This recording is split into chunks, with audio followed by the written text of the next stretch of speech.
Hey, good Friday afternoon, YouTube. How's everybody doing? I'm going to switch on Facebook here in just a second and we'll get this stream going. Hope everybody's having an absolutely fantastic end of your week. Got a few odds and ends to discuss today, and I'll take your questions. You want to ask me stuff? Just ask me stuff in either chat. We'll do it like that. Just a few moments till Facebook gets launched here, and then we'll jump on in. I have no concurrent viewers. One like. That's good. That's nice. This is the preamble, the preliminary. And there we go.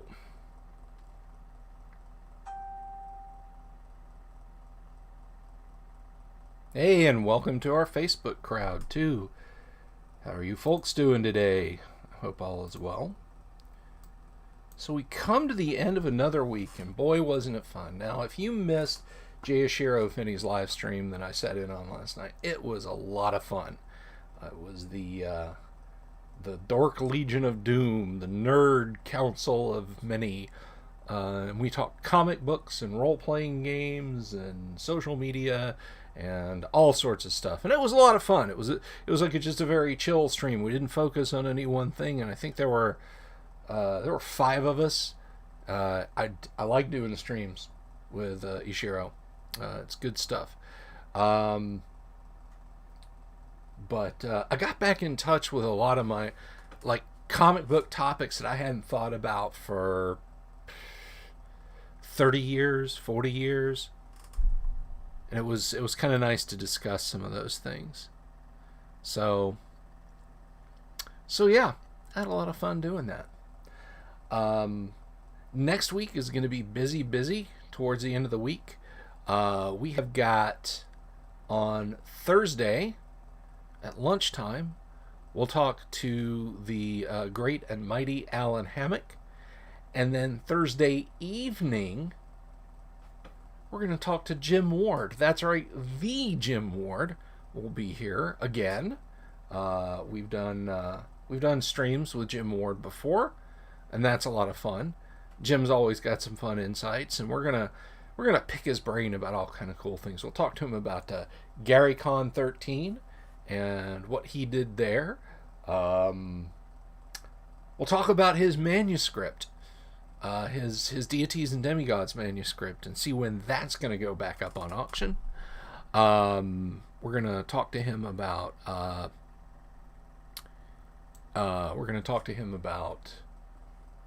the new TSR insofar as he wants to. Has he got anything to do with it, and exactly what's going on? And then on Friday at lunchtime, we will have TSR alum Skip Williams on the live stream. And we'll talk to Skip about all of his doings and goings on and projects past and future and so on. Hello, Samuel Lee. It's good to see you. Got him over on the YouTube chat. Hello, Katie. Tell folks, wasn't last night a lot of fun? On Ishiro's live stream, so yeah, we're gonna have a lot of fun next week. As for today, like I said, hey, just a passerby, how are you? It says I have 0 concurrent viewers, and yet, are you guys just in the chat and not watching? Just screw the video. We're gonna mute that and just talk to him in the chat. Methinks the YouTube metrics are lagging a little bit, but I could be wrong. It may be that they popped in, they said hello, and then they left. Who knows? Computers, isn't it wonderful?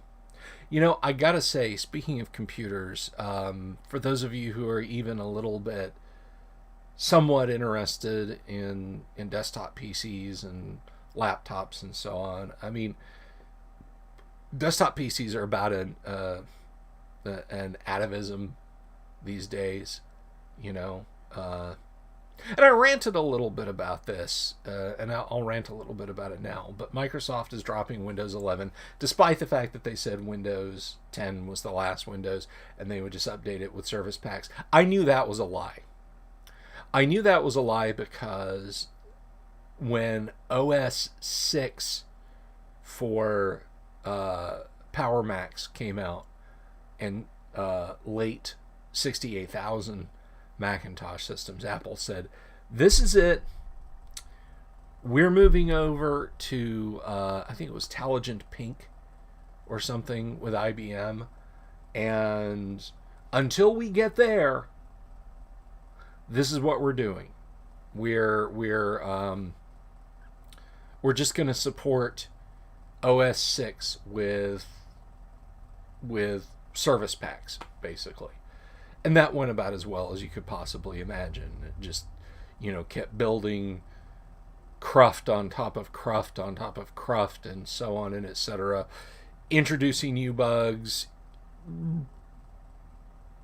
while trying to fix old bugs. It was awful. It was just absolutely awful. And then Microsoft just tried to do the same thing with Windows 10. And it occasionally bricking people's systems and introducing new vulns and so on and etc. But the levels of telemetry that they've happily said Windows 11 will have mean that Windows 10 will be the last Windows I use. They're pretty much insisting that you have a secure boot BIOS and TPM on your machine. Secure boot in, UEFI. There aren't really BIOSes anymore. So you could have like one of the last machines that doesn't use UEFI, but still got a pretty solid, say, 3rd gen iCore CPU on it. And like, yeah, I'll install Windows 11. No, you won't. And TPM is just another way to say we've got a potential backdoor into your system at the hardware level.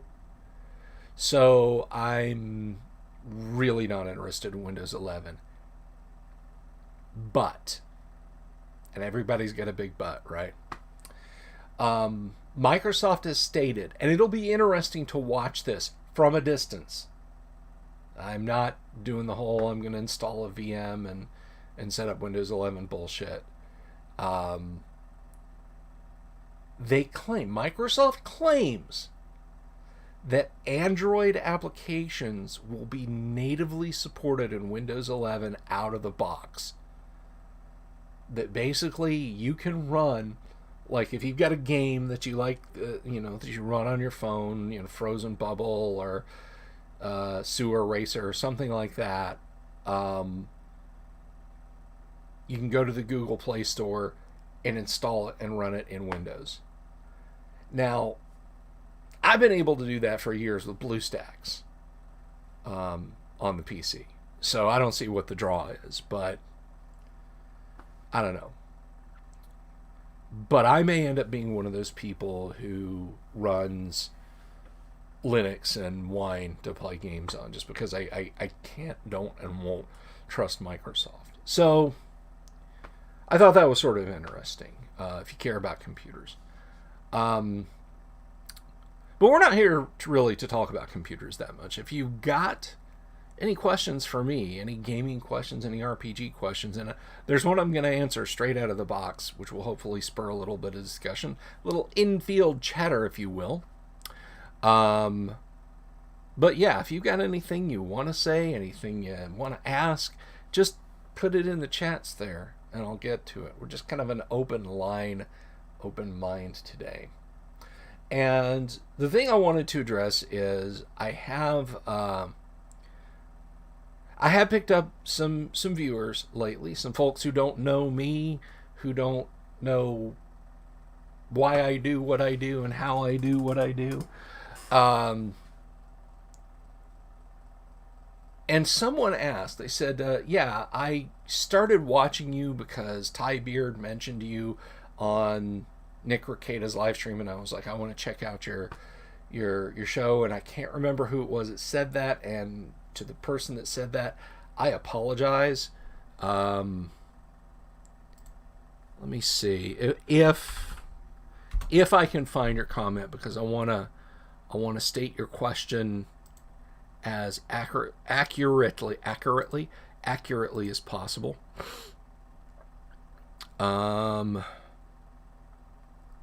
Let's see.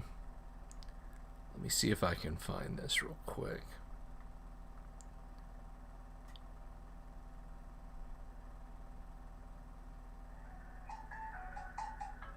There goes my phone. Of course I didn't mute it today. I didn't have any calls yesterday during the live stream, so why would I mute it? But if I can't find this question, I will do my damnedest to just address it as best I can. Let's see. This is all.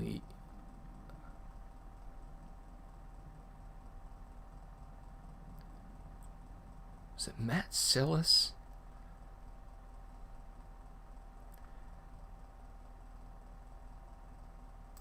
Okay, all right. So here was a question. This is from Sketchosaur Rex. Nice user handle, by the way. And Sketchosaur says, found your channel because Ty shielded on Nick's stream. You have me interested. Why is original AD&D best? You explained a little why you favor it. And then he said, Ty, why do you not like Dragonborn? You just seem like a stick in the mud. You can't have fun playing like that, grump. All right. So why do I think AD&D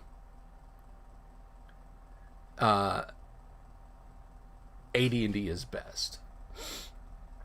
And my typical answer to this is that my glib answer is that AD&D is where the black magic lives. AD&D is the game of assassins, of poison, of demons and devils, not Bizatu and Tannery. It's the game of all evil drow. It's the game of insta-kill evil magic items.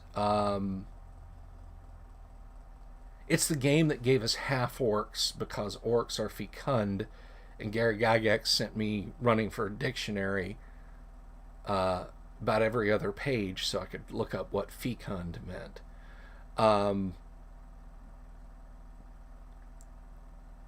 That is what turns me on to AD&D. AD&D is mysterious, and I have played AD&D now for 30 plus years. 40 plus years. Sorry.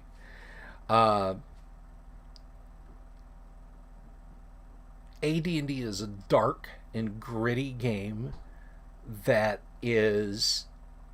It requires heads up and eyes out. There's not a lot going on your character sheet in AD&D, more than in original or basic Dungeons and Dragons, but not a huge amount. People talk about character background and character backstory. Your stories in AD&D are what your character does while they play AD&D. I mean, you start as a first level fighter. Oh, well, what was your background? Who cares?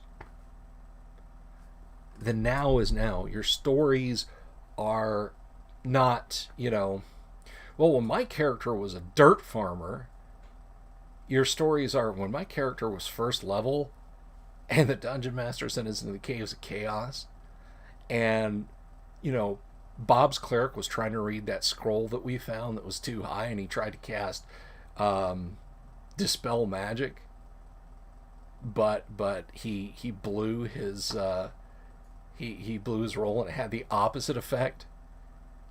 and it just made everything shine magically and attracted all the attention of all the orcs, and they came rushing at us. Though that's your character stories. That's your character background. It's something for you to breathe life into as you play. There are no skills, and I talked about this with Ty, and I've talked about this with my co-host Kyle on Wednesdays. If you're going out there and you're sticking it into guilt treasure holes to try and scrape some of that sweet, sweet loot out for yourself, it's assumed you know how to tie a knot, climb a tree, swim across a river, ride a horse, and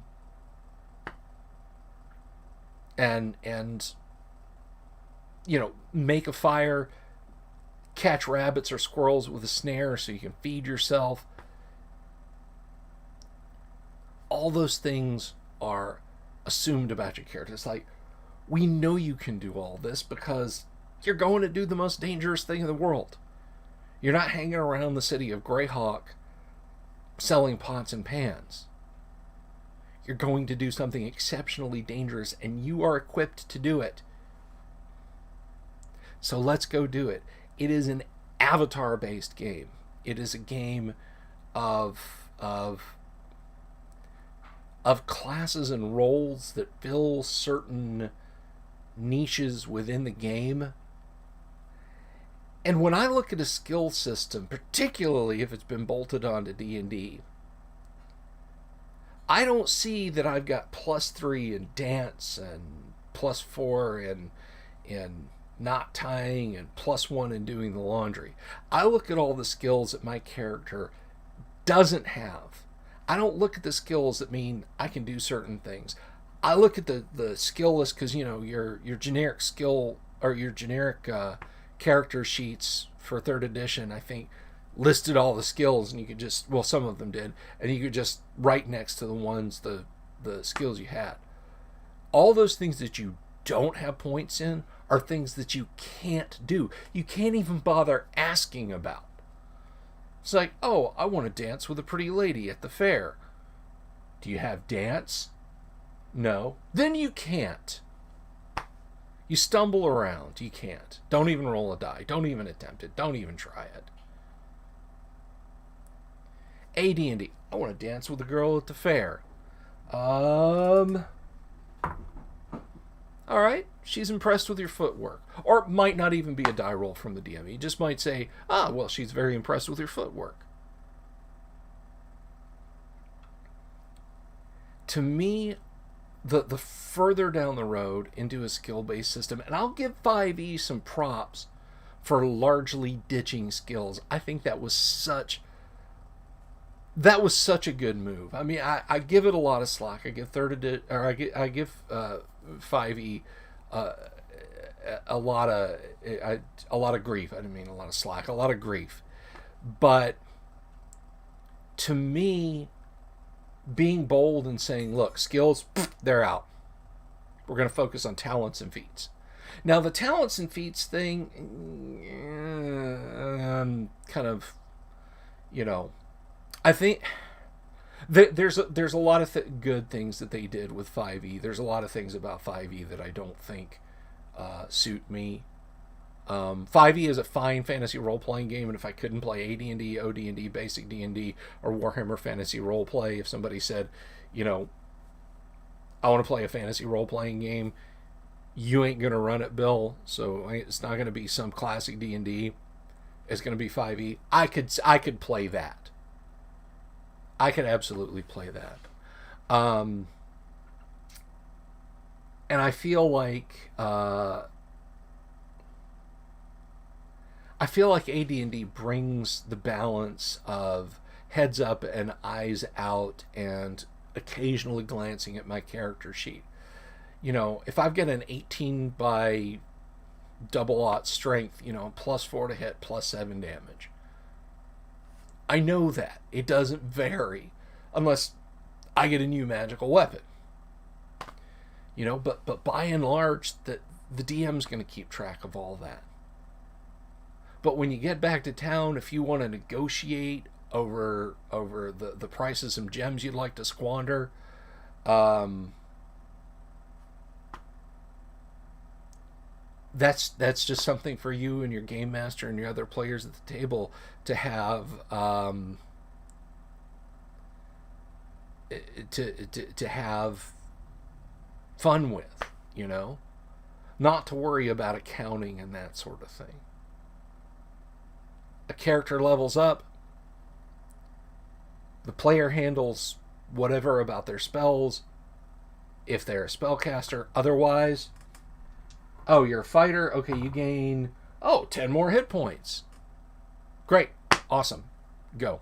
I'm going to spend some of my gold. I'm going to buy a nice scabbard for my intelligent +1 longsword. Awesome. And then you move on. It is simplicity of mechanics coupled with an organic feeling that the game's rules have grown up over certain elements and time, and less like this was designed by a committee. You know, one of the first things I ever heard about 3rd edition was Ryan Dancy being interviewed on NPR, and I listened to the interview, and he said, well, we did a study and we sat down with, we sent out all these cards. We handed out cards at Gen Con, and we said, okay, what level do you want your characters to be at? How quickly and how much time do you have to play D&D every week? And, we worked on formulas to figure out how to make that happen. So, I mean, it is a game where the chief design tenet is be at this number at exactly this time on the clock. And that's just like, I know people wrongly, I should add, claimed that 3rd edition and for I don't even want to talk about 4, but it's like Diablo. It's like you're playing Diablo. Well, no, but it is. You build a chain of feats, and you're like, okay, we're going to play 3 hours a week, and in 12 weeks, we should all exactly be 20th level. If you, the game master, are handling CR correctly, we should all have this much gold and be this powerful, and so on and etc. And I just don't like that feeling of pre-programmedness. I like the wild, the dark, the unexpected that can be thrown into a good AD&D game.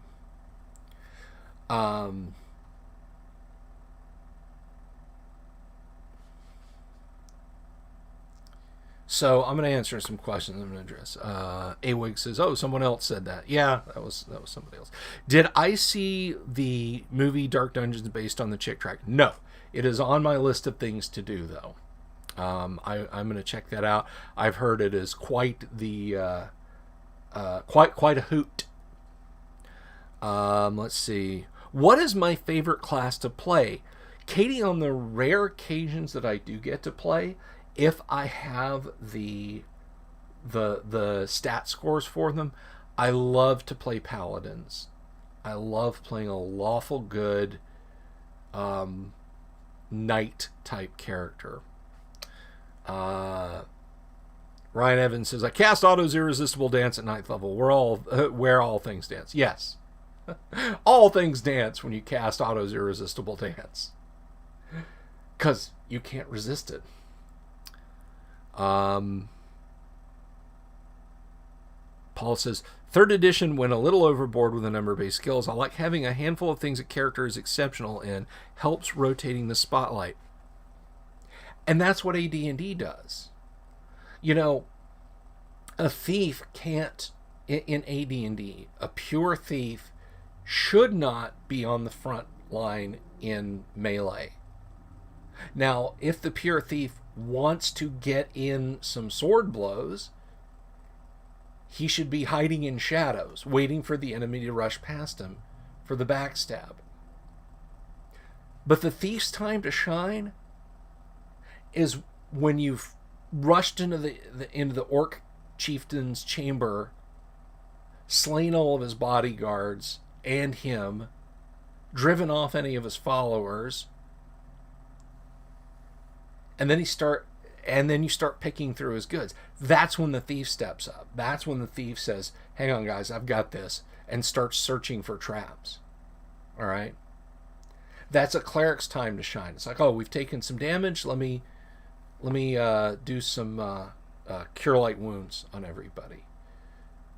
The paladin, the ranger, the fighters, even the monk, perhaps, they're all going to stand back because now the thief and possibly the cleric, they're going to sit back.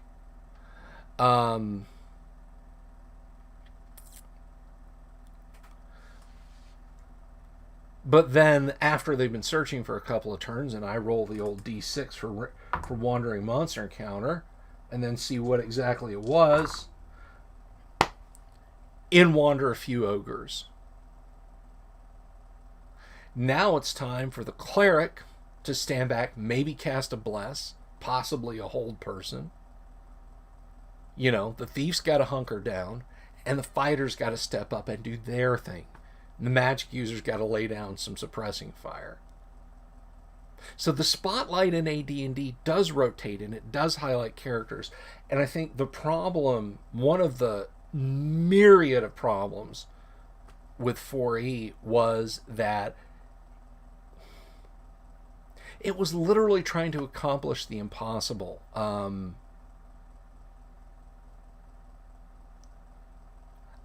Imagine... Consider an Avengers comic book from the 1970s or 1980s. And you're leafing through it, and it's like, okay, Iron Man is blasting in this panel. Cap's throwing a shield and punching a guy in this panel. Hulk smash in this panel. That's even the movie. Hawkeye nailing somebody with a specialty arrow. That's the international sign for bow and arrow. So that's, all that stuff's going on. 4E sought to make an Avengers comic where every page was one giant panel and every character was kind of crammed in the middle and doing their special stuff all at exactly the same time because it's more fair that way. Well, everybody's got something to do, and nobody has to sit back and not do anything. Well, it makes for a chaotic mess. Folks get their own panels. Hey, sometimes there's nothing for Wanda to do. Sometimes, the Vision's head blaster beam thing, it just, it isn't time for it. Sometimes Tony Stark's got to be in there, plugging his suit into the Skrull master control computer to stop the space station from crashing into Earth. And that's his moment to shine. And then later it's Wanda and Vision or the Hulk or what have you. So I guess that's why I love AD&D so much.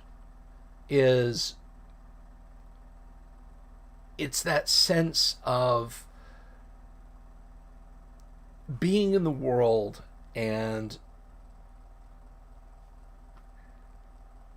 your character's specialty is at the forefront sometimes it's not, but you're not really worried about what's on your character sheet. So that's it, and I hope that answers your question. And I hope you guys understand why I love it.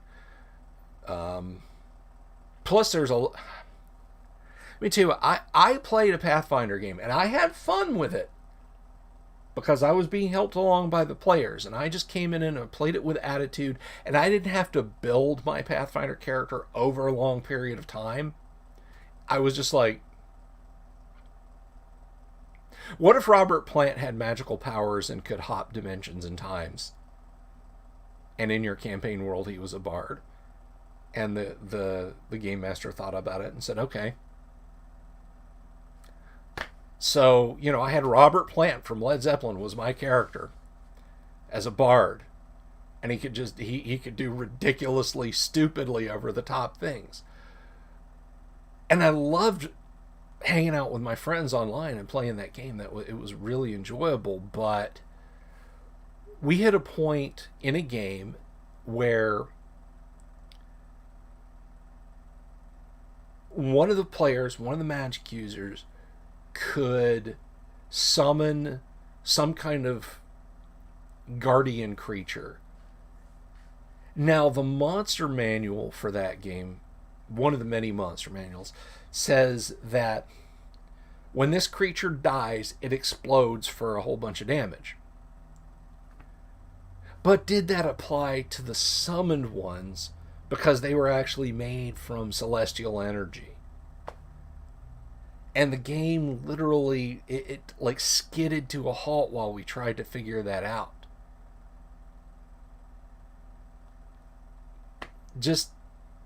And there's no... You're so fettered by the rules in those systems. There is no, I'm going to roll a die. Yes, they explode. Let's move on. So that just doesn't happen in AD&D. Not with me. It's never been my experience. And if something like, I've got 11 people. Sometimes I've had as many as 14 people in my Monday night game. If somebody has a hitch with a rule, I just tell them. And this is good game mastering. This has nothing to do with the rules. This is just good game mastering. You should do this regardless of what role system you're playing, regardless of what game you're playing. Whether it's Tales from the Loop, Hero System, Star Wars, D6 from West End Games, index card RPG, horror, one-shot, whatever you're doing, when you hit a hitch in the rules, tell the player, it's going to go this way, I'm going to do it this way, we'll talk about this later. We'll sort through this and we'll figure it out later. And if they're a reasonable adult, or even a reasonable kid, they'll understand. So, okay, all right. And then take some time later to dig through and find the rules. Don't bring your game to a halt for it. Roll a d6. On 1 through 3, the answer is and on 4 through 6, the answer is nah. Or if there's 3 choices, or 6, or whatever. Just roll a die, decide, and move on. That's what you should be doing. So, let's see. Paul says, they cut back on the spot search, notice, look at, perceive, ocularly, list for 5th. Appreciated that. AWIG. I skipped 4E, but from the people that I've heard about that praise it, it needed the VTT. Yeah, a TTRPG should not need a virtual tabletop. It just shouldn't. That's wrong.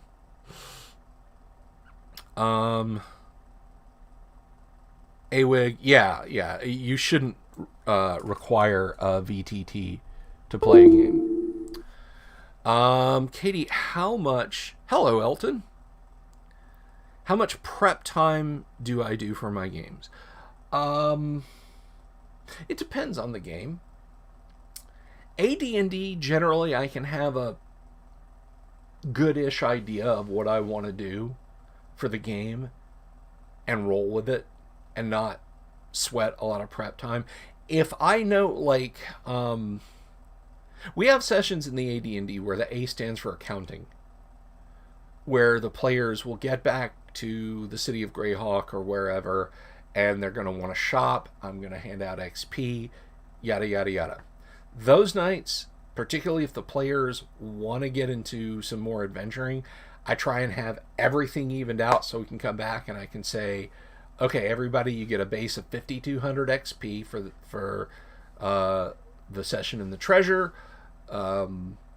the gems, you sold those for 82% of their value to the lapidaries in the city of Greyhawk. You have 5 magic items to identify, and then the magic user goes through and identifies, and presuming nothing's cursed or can kill him, we do that and move on. And then I like to have all my ducks in a row,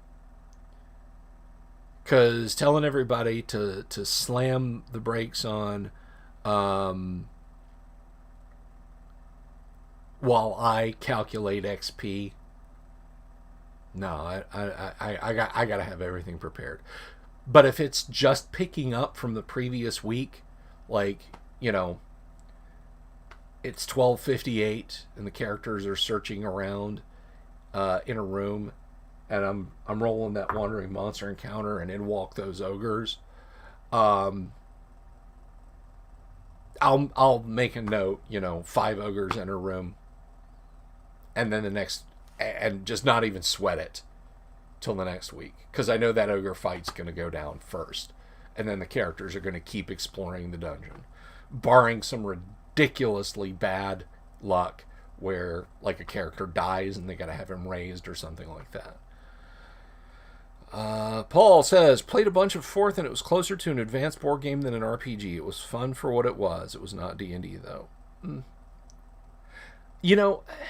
For my money, if you're going to get to that point, just play Descent Journeys in the Dark. Don't even invest in it. Just get Descent Journeys in the Dark and play that instead. Elton says, was wondering what was the biggest party I had to manage. Probably, excuse me, what is happening all of a sudden in my voice box? Probably at the local conventions, wargaming conventions that we have down here, the Huracan and Recon games, for the conclusion of the series of modules that I ran over a couple of years at Huracan and Recon. I would say it would probably be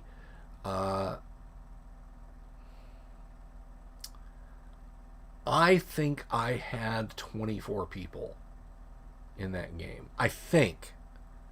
It may have been less. It may have been in the teens, but I feel like it was up in the 20s.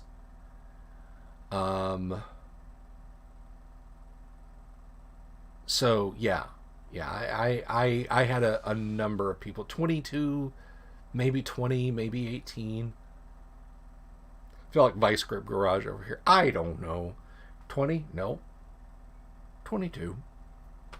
By the way, if you're into old car restorations and rescues and racing performance stuff, go check out Vice Grip Garage. I know that is the weirdest friggin' swerve for me talking about tabletop board games. This guy, he's from Minnesota. He's a good old boy redneck from Minnesota with incredibly high production values to his channel. Go check him out. All this furry talk is killing him. It's like the black speech. Yes. Ashnaz Gimbatuluk. Ashnaz Gimbatul. I know that whole thing, by the way. Ashnaz Gimbatuluk. Ashnaz Gimbatul. Ashnaz Trakatuluk. Agberzum Ishi Krimpatul. Here in Brazil, they're trying to develop a system with a banner of elephant and macaw. I wonder if you saw something about it. A banner of elephant and... Can you expand on that a little bit? Because I haven't seen anything about it, but that sounds fascinating. Expand on that a little bit, because I would love to hear that.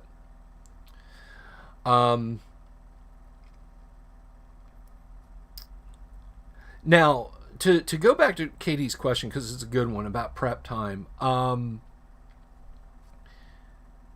Prep time can actually mean a lot of things, like paperwork-wise, sometimes, again, next to nothing.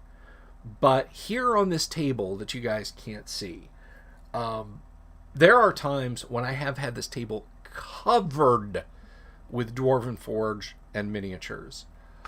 What you also can't see is up here. There's a shelf, which God, I hope it never falls. I'll die. Like, you guys will witness a death on camera because the Dwarven Forge up there probably weighs as much as I do. But there's a metal shelf with supports bolted to the wall, and it goes all the way down the room to the front wall of this room. And if I'm putting out a huge dungeon, like right now, the table, I've got my Father's Day gifts still. I've got some crap in the middle, and then on the other side, right under the camera, boom arm, I've got I've got my painting blotter and paints and miniatures and so on and etc.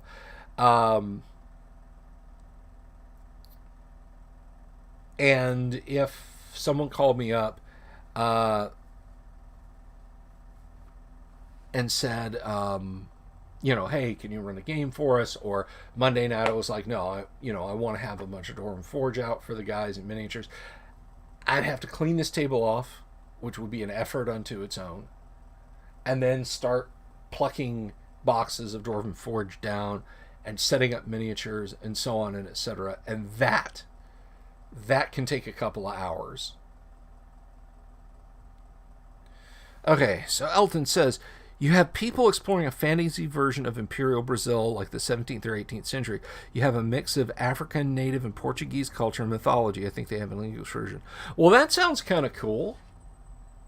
That sounds pretty cool. I know nothing about Imperial Brazil's history. Brazil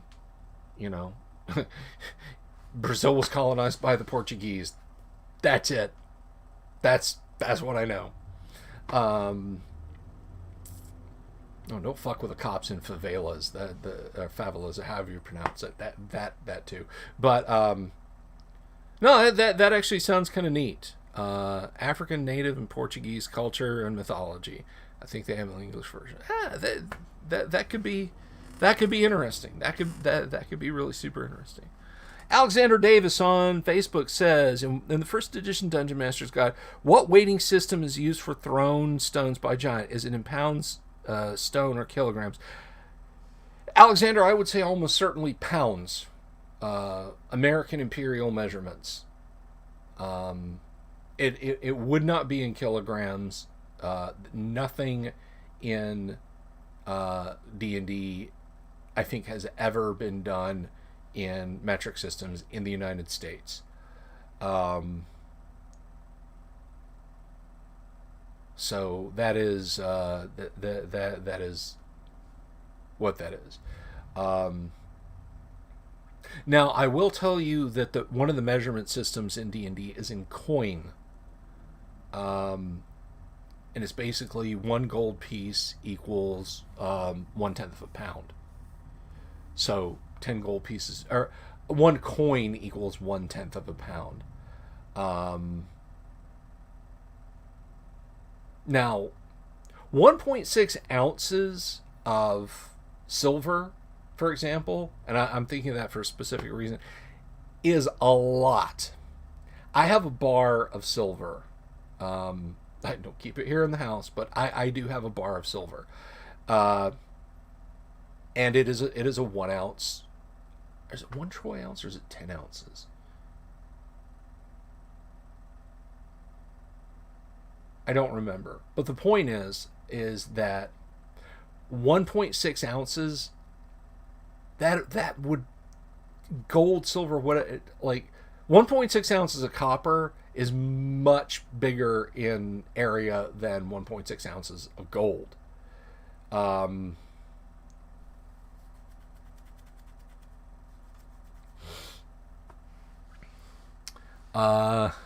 Dom Pedro II, the last Brazilian emperor, had some story with the U.S. You might find it interesting, like a story with Bell, the phone guy. I will look into that.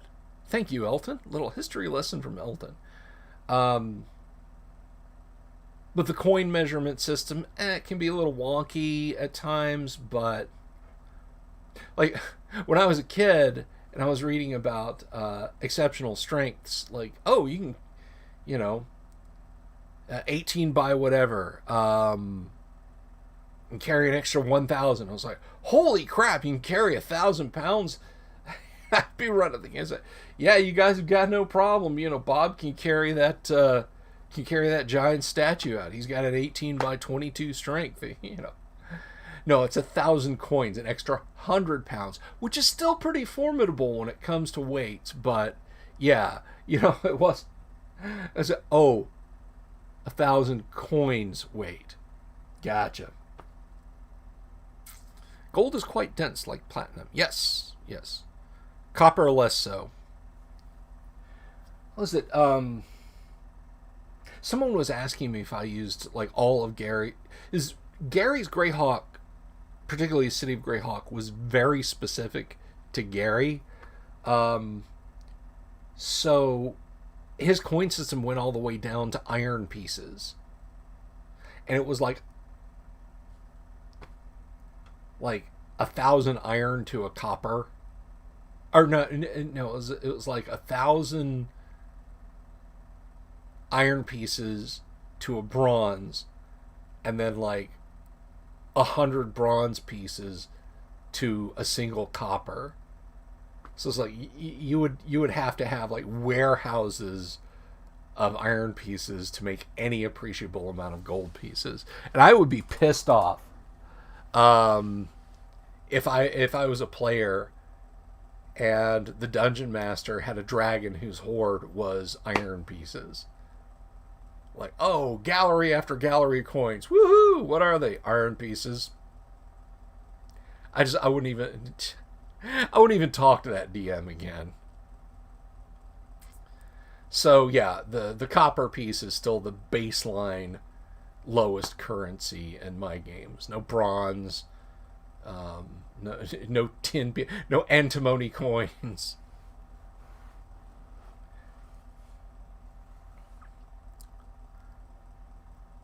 A Dutch colonist I am in. Recolonize, don't decolonize.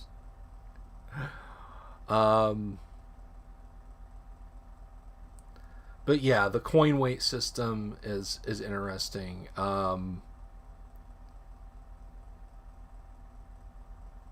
Do I know of any good OSR one shots for a 2 to 3 hour time slot? Yes, I do. Yes, I do. I'm going to share one with you right now. Give me a second. I got to look it up. I don't have the link handy.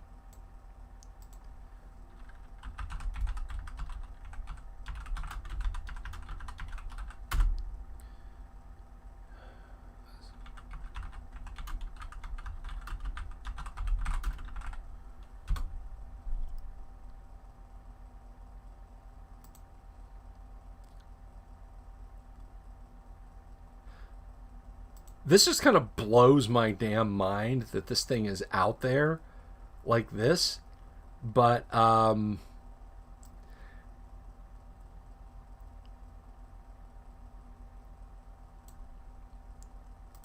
right here is a simple one-shot module that you can run with a few different characters that I created. This is the first ever homebrew module that I created. It is free. You don't have to you don't have to buy it, and you can download it from that website.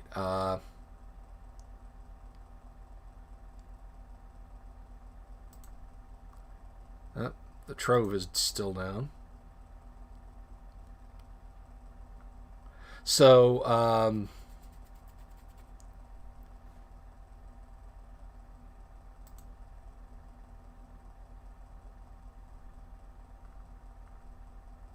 it's so weird to see my stuff out there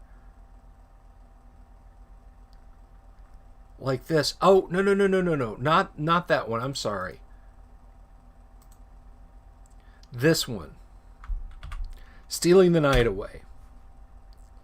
Stealing the Night Away. The premise of Stealing the Night Away. Let me see. Let me scroll down some here. I mean, I know what the premise of Stealing the Night Away is. Basically, your character is, or characters, if you want to beef it up a little bit, are thieves that have been tasked with sort of passing the grade in the local thieves guild by sneaking into and I'm going to put that over in Facebook also. But by sneaking into the manor house of the Lord Mayor and carrying off any interesting baubles, and there's a few challenges in there, but it's very simple. That is so weird seeing my stuff out there, and it is for AD&D, so it can't be for sale.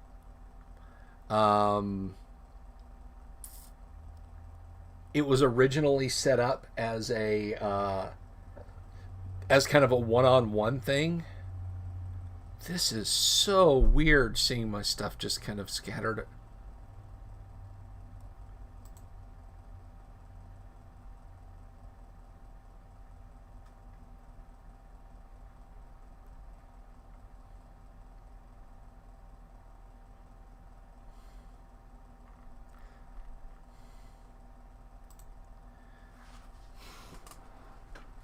So take it, enjoy it. DD2, Stealing the Night Away. Run it modify it a little bit. Just tell me how it went for you. And if you really, really, really liked it, and you want to give me a tip, that's fine. You can throw me a couple of shekels in PayPal. I won't complain, but you don't have to. You don't have to if you don't want to. One guy said he had printed out a bunch of my modules. He went to Kinko's or something, and he printed out a bunch of my modules to run at a con, and had people asking, "Where can I buy that? I would love to play this adventure." But that was years ago. Stuff is kind of old and crusty. But there you go, guys. Some short OSR one-shots.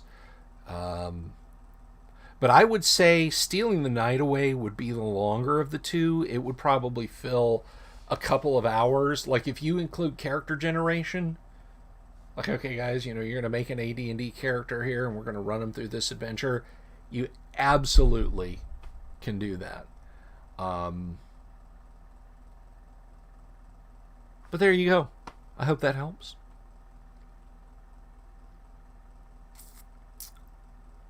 And if you ever have any questions about the modules themselves, you can just drop me an email right there, bsylvia@gmail.com. I am the only bsylvia@gmail.com.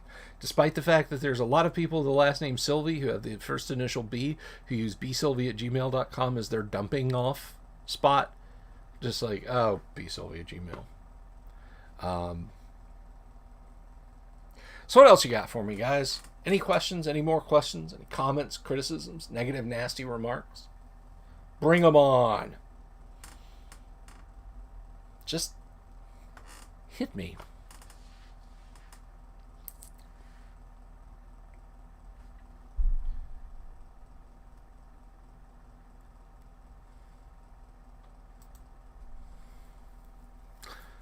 What's my Facebook page? My Facebook page is hang on a second. Elton, I don't use Facebook anymore, though. I'm going to tell you that right now.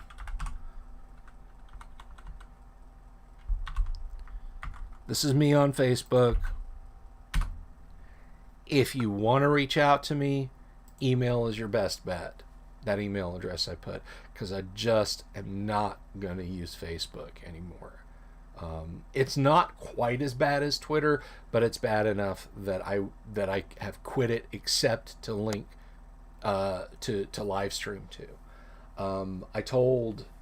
We were talking about social media on Jay Ashiro's live stream last night, and I said that I quit using Facebook as of this last spring. And let me tell you something. To set up video streams, I have to go to Facebook, of course. I can't just automate the process. And I see things that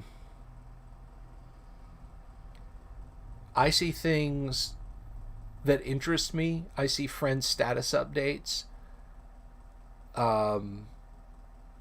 Nice people, good people, decent people who I actually like in the real world. My friend Christine Kenzie runs a comedy Facebook page that's full of funny and sweet things all the time, and I like Christine a lot. She was one of the troop moms of my older daughter's Girl Scout troop, and we're tight, right? When I go to Facebook and it like brings up the feed, as it were, and I'll see stuff, and I'll scroll down a little bit. I'll see things that I would like to comment on, things I would like to give likes to, reaction gifts. I'm not going to do it. I'm not going to play Facebook's game. When I get suspended from a social media website for bad-mouthing the Chinese Communist government, yeah, it's pretty much time to stop. And if, like, Messenger is a separate thing on Facebook, or it's a separate app that doesn't directly interface with Facebook, if they did something similar where I could just, like, do a video live stream that people would see and then see on my webpage, I would do that, and I would interact with Facebook even less than I currently do. So, unfortunately, if you send me a Facebook friend request, it's not because I don't like you. I'm not going to respond to it. I want to interact with you. You email me, you message me, you comment on the videos. If you see me on Jay Ashiro's live stream,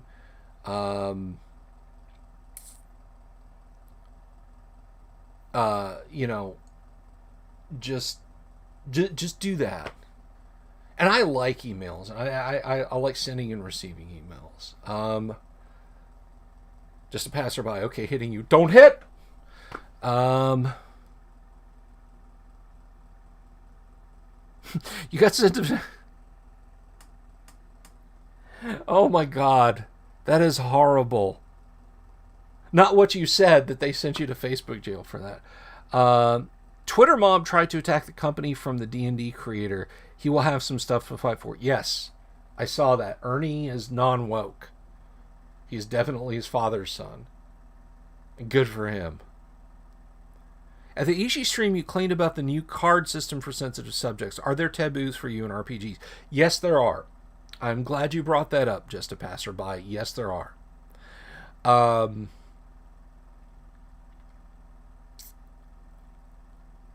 So, the other night, when Kyle and I were playing Conflict, I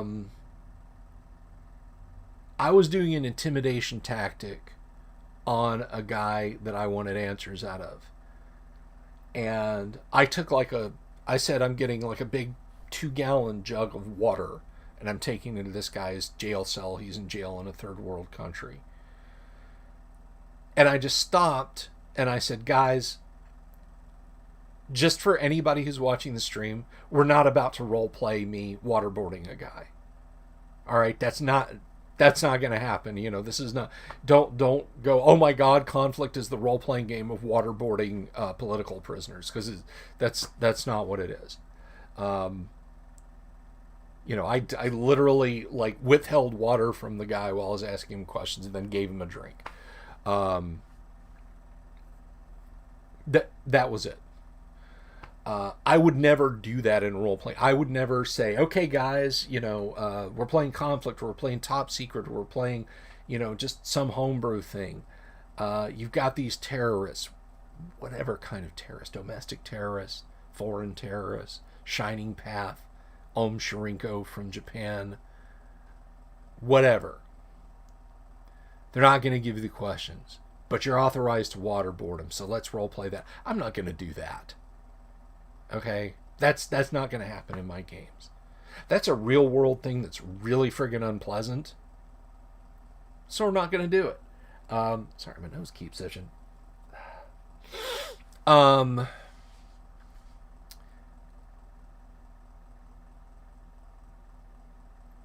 Violence against children. That's never going to show up in one of my games. And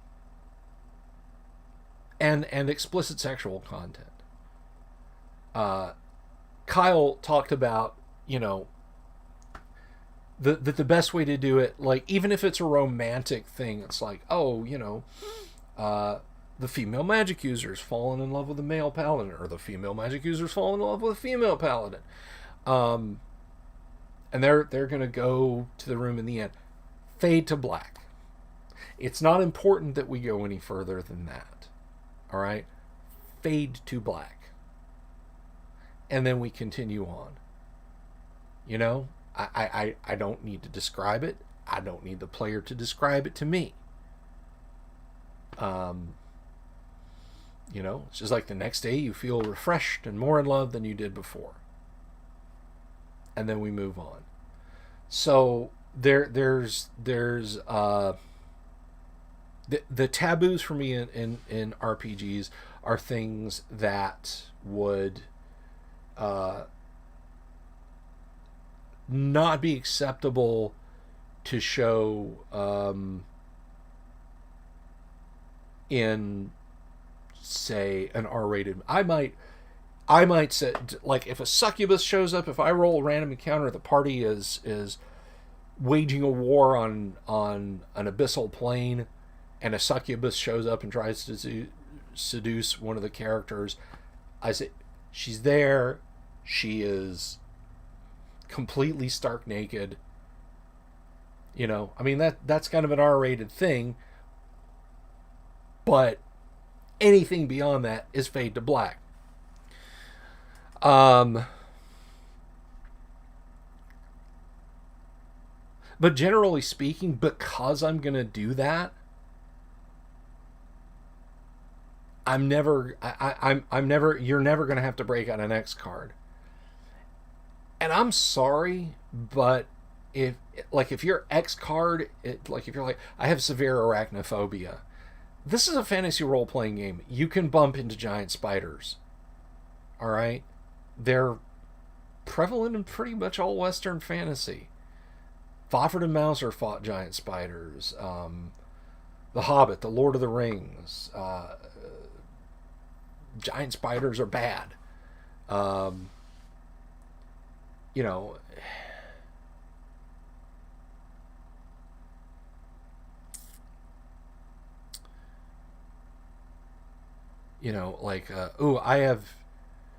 have tryptophobia or whatever. I'm afraid of holes, and I'm talking about a room that's full of traps, and there's all these small holes in the walls that darts can fly out of. Yeah, sorry. That's how that goes. Can't help you with that. And if you if you break out the X card to try and stop me from explaining how this trap works, first of all, I'm not going to be in an event where the X card can get played. I'm just not. I'm not going to ask the players to have X cards because I know what I'm going to do, and I know what I'm not going to do at my table, and I'm not going to accept it over something simple like the floor has several cracks in it. Oh, I have crack phobia. You can't do that. You have to do something else in your game. No. It's an immersion breaking, game wrecking, verisimilitude destroying thing, and I'm just not going to have that. Let's see. You can use some pages to shoot Facebook messages for streams without the need to log on. I guess IFTTT is one of those. I'll look at it. These are good limitations, I think. I like the Fade to Black. If you need more, write the fan fiction yourself. Yeah, pretty much. Pretty much. You know, if you need to launch into graphic explanations and details of what you did and with whom, knock yourself out. Go do it over there. I'm not a prude, but I just, you know, it doesn't add anything to the role playing game, in my opinion. I remember that Ishii had a stream where Kat said her mom had RPG sessions where people would go further, and she heard that and still remembers it, it seems. You'd have to ask Kat about that one. Maybe, you know, if they have me on for an actual talk about role-playing game stuff stream again, which that's not like a dig at Ishii or anything. Just, you know, if he's like, hey, let's bring you on and just you, and we're going to talk about role-playing games, then, you know, somebody would have to ask her about that, or I could ask her about that. Sounds a lot like what I hear woke people do without X cards. Yeah. Do I do session zeros when I start a new game? I will generally try, like, right now all my gaming is virtual. You know, the lion's share of my players are in the Pacific Northwest right now. But so generally, my session zeros are an exchange of emails. I'll get with them one-on-one on Discord. So, you know, we can go through character construction, what they can expect out of the game, explaining any rules if they've not played AD&D before, and that sort of thing. Now, if you mean session zero by, like, feeling people out, I haven't had to in a long time, but I get why people do. And if you're going to session zero, first of all, never run your first game in your house with people that you're not 100% comfortable with.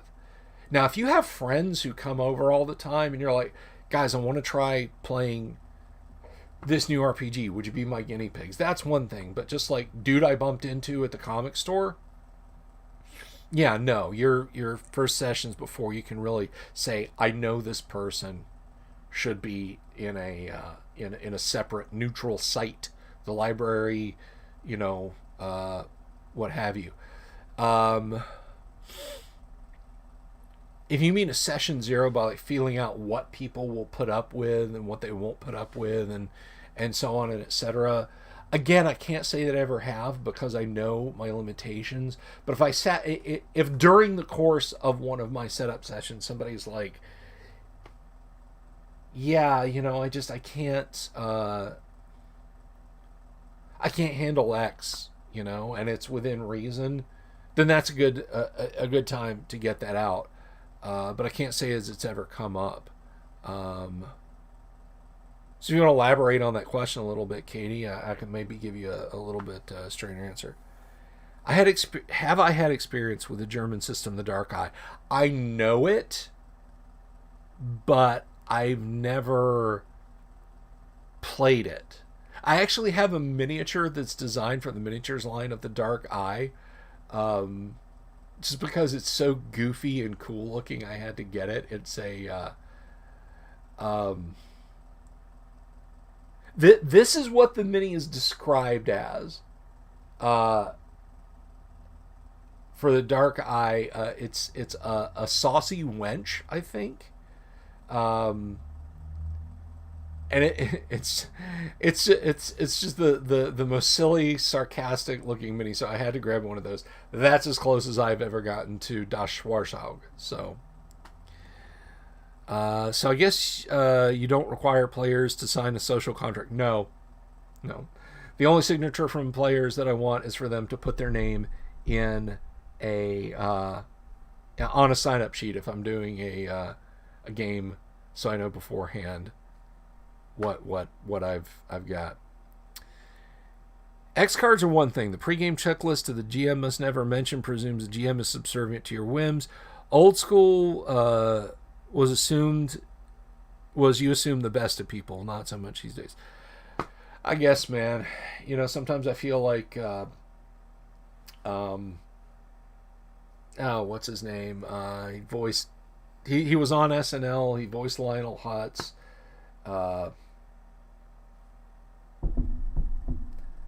Phil Hartman. Phil Hartman. His unfrozen caveman lawyer shtick from SNL. You know, I'm just an unfrozen caveman lawyer. I don't understand your strange ways of the future. That's just kind of how I feel sometimes. Kitty, just a get together to set up and what to expect. Yeah, yeah. Then yes, to a degree I have, but never just like let's get the whole group together and have a roundtable discussion. Um, you know,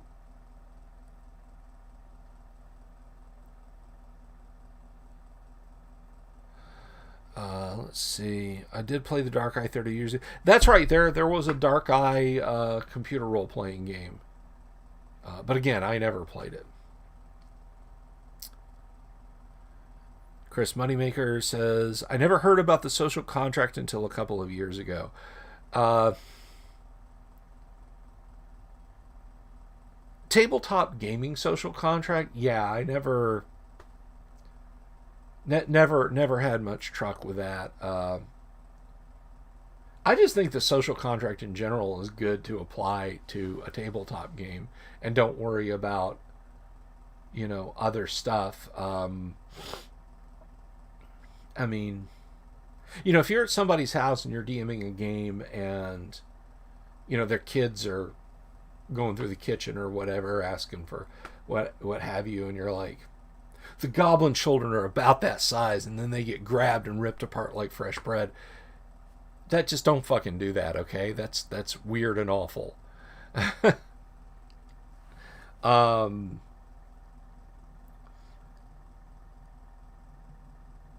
but just would you do that under any other circumstance? And if you wouldn't do it under any other circumstance, and odds are you shouldn't do you shouldn't do it at the tabletop in your games. um my party did good for a near it upstream from her pool underground.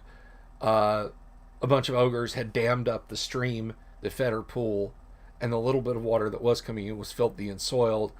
And she's a Nereid. She has a shawl. That's it. That is what she wears. Um, but like, I didn't launch into some porny description of what she looked like. She's naked and wet, ready for you, adventurers. Um, she's a Nereid. She is, just naked as the day she was born or created by Poseidon. Um, but we don't have to launch into a lurid, turgid description of what she looks like. She was so grateful that she hugged the party fighter and leaked into their armor a little bit. Like, Nereids are like constantly, they're always dripping wet. Like, what's her name in Fast Times at Ridgemont High, when she climbs up out of the swimming pool, the water just cascading off of her. That's a Nereid all the time. She hugged one of the characters in thanks for getting rid of the ogres and getting her pool going clean again. And the character walking out was just like, oh, great, I'm soaked. But that was it. Didn't have to go gross. And I didn't, the players didn't. We laughed about it and we moved on. I only play with friends though. That's a good, yeah, Chris. That's not a bad idea. Kitty says, I'm sure the social contract was born from that guy. Yeah, I think there was a that guy probably back in like caveman times. Ugh, thugs stink like dung. We all stink like dung. Ugh stink more like dung than normal. Him come over, sit close to wife all the time, make ugly expression at her. And thus we birthed the social contract and sort of learned to push those guys either they learned or they got shoved out the cave entrance and couldn't come in when the sky gods were angry or the wolf gods were hungry, you know? And we need to do more of that at the tabletop. We definitely need to do more of that at the tabletop. And I told Ishii last night, I'm like, you know,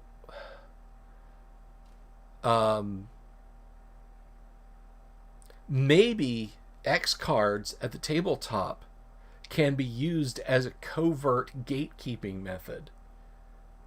You know, if you go to a con where X cards are in effect and you're just like, well, yeah, I got to deal with it. And, like, you don't want a certain type of player at your table, you can just, you know, they come over and say, so you got an X card. Yeah, well, this is my own homebrew AD&D module. Child murder in the forest of holes and trees. And they turn and run screaming from your table. There you go. We'll see you, Elton. Take care. I'm going to have to wrap up shortly anyway. Does anyone have any questions in parting? Anything else you wanted to discuss today, though? And we'll address it right now. Any more questions?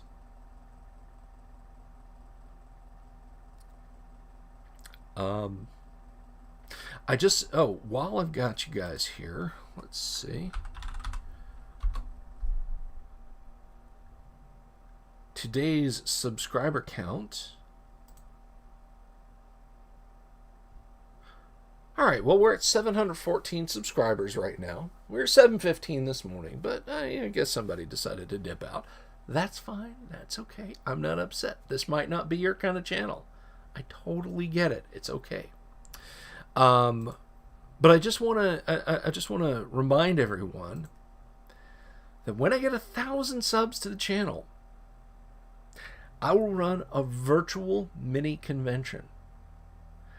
Kyle will be there running games also. We're going to run virtual tabletop games through Discord. My games are going to be all fancy schmancy. I'm going to set up the table with Dwarven Forge and miniatures for appropriate fantasy games. Might break out some minis of some armor minis and so on if I'm going to do Twilight 2000. It's going to be fun. It's going to be a lot of fun, and I hope you guys will help me make that happen. So tell your friends if they're interested in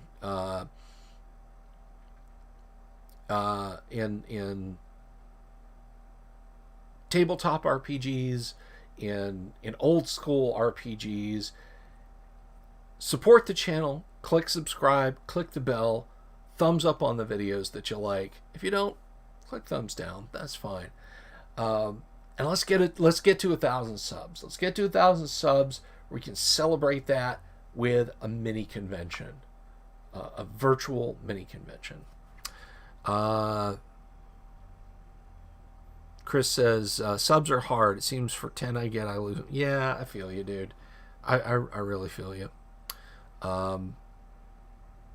Everybody go to Chris's channel and subscribe. Do that too.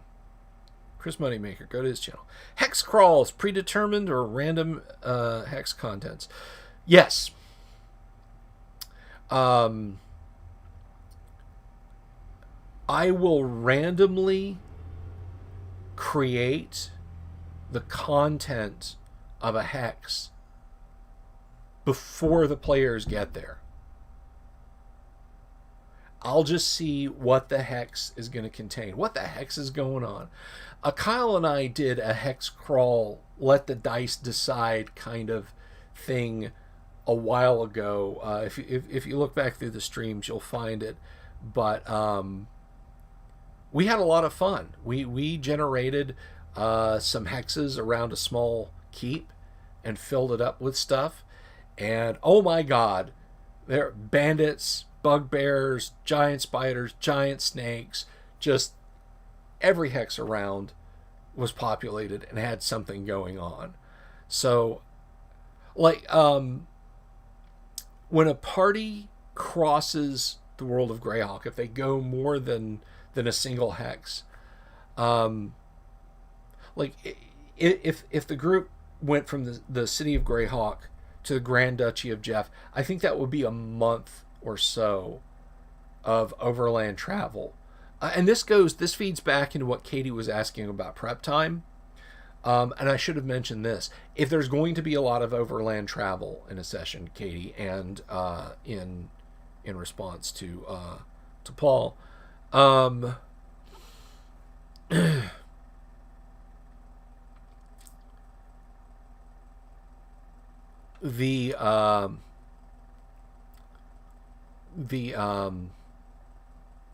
the intervening time I have over the course of a week, I will dice encounters for each hex for the whole time.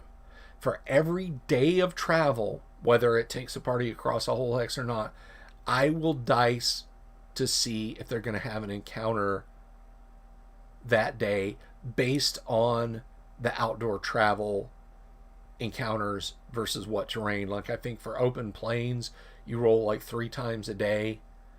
And if you're in a densely populated, regularly patrolled area, it's D20 with an encounter on a 1.